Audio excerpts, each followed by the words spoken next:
Welcome to this video where I show you how I organize my homeschool area in order to be able to work efficiently as a homeschool mom, as a mom to find my things. I have learned some of these things from when I was teaching school, so I thought maybe it'd be helpful for other moms if I pass the information along. My name is Melinda. I'm a homeschool mom of 4 children from almost 3 till 8 years old. My family and I live in Costa Rica, and I help other moms to have a thriving homeschool too.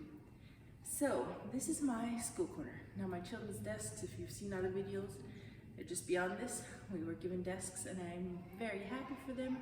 We actually don't homeschool in our house because it's a bit small. We'd have to make it work around the table with a special bookshelf just for homeschooling stuff. But I'm so happy that we have this opportunity. So, in their desks, all they have is they have their water bottle, they have their pencil bag with pencil, eraser, pen, scissors, ruler, the basics, and the books they're currently working on. Everything else I have here, and I want to show it to you. So, I have a globe, I have some sidewalk chalk, just things that we need. I have some teachers' books and readers, and more teachers' books and readers here. It might look like a lot. On this shelf, well, right here, I have some pencil crayons in my circle time box, which you can see in another video where I talk about circle time. Here on this shelf, I just have some things like an abacus, a sharpener, a bell, because we'd found it among some old stuff and my children wanted a bell to tell them when to come in from recess.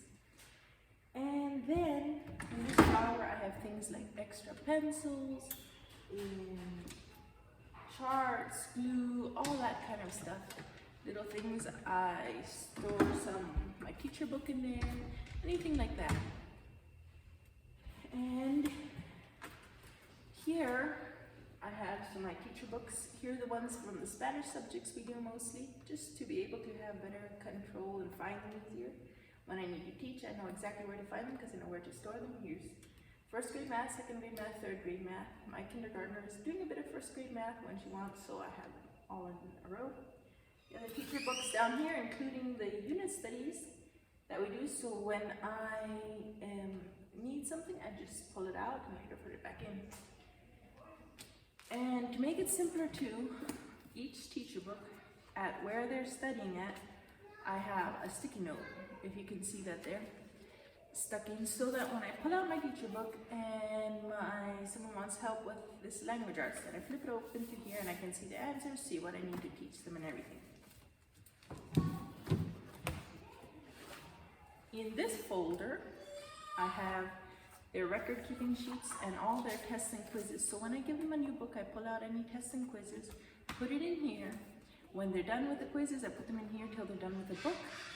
And so when they need one, I get it out of here so they don't see it beforehand, and then put it back in, write down their grades. And so that's how I found to do that. And then here in this shelf that wasn't in use, I have, well, let me show you this other side first. It's kind of old and doesn't work very good, but that's okay. It suits for our needs. I have here all the books that they need to do yet.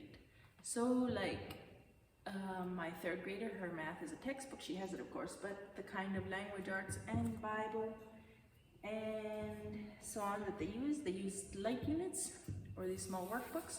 So they're all here in order. The youngest one first, and then all my 2nd graders books and all my 3rd graders books in order, so that when they're done with one book, I know I pull out from the beginning of the stack here, the next one, I check the number to just make sure I hadn't mixed them up.